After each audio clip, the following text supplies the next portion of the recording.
Buongiorno dal TG1. Il decreto rilancio da 55 miliardi di euro per far ripartire l'economia è stato approvato ieri dal Consiglio dei Ministri. È la premessa per la ripresa, ha detto il Premier Conte. Sosteniamo imprese, lavoratori e sanità. Gli aiuti saranno veloci.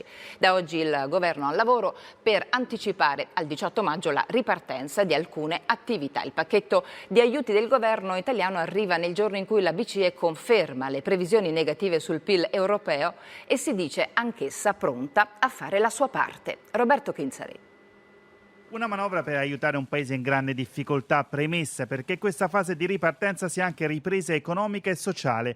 Giuseppe Conte illustra il decreto rilancio approvato dal Consiglio dei Ministri al termine di giornata di full immersion. 250 articoli, 55 miliardi, praticamente 2 manovre, spiega il Premier. Ci siamo impegnati al massimo, sottolinea, abbiamo ascoltato il grido di allarme di chi sta perdendo il lavoro, dei commercianti che rischiano di chiudere, delle famiglie. Abbiamo impiegato un po' di tempo, ma vi assicuro che è stato non un minuto di più di quello strettamente necessario per un testo tanto articolato.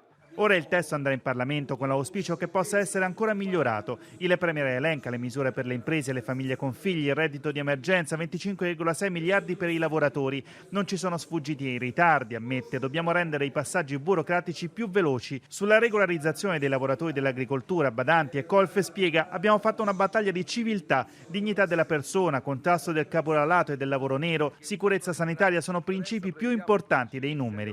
Da stamattina Conte è al lavoro per guidare le riaperture del 18 maggio. Proporrò ai ministri, non l'ho ancora detto, di adottare un decreto legge. Un decreto legge, ovviamente dovremo vedere la possibilità anche tecnica di adottarlo, direi però che sarebbe la soluzione migliore per coinvolgere più intensamente ancora il Parlamento. Domani dovrebbe riferire in aula, ormai siamo fuori dalla fase più critica, continua al momento ancora bloccati i trasferimenti tra le regioni.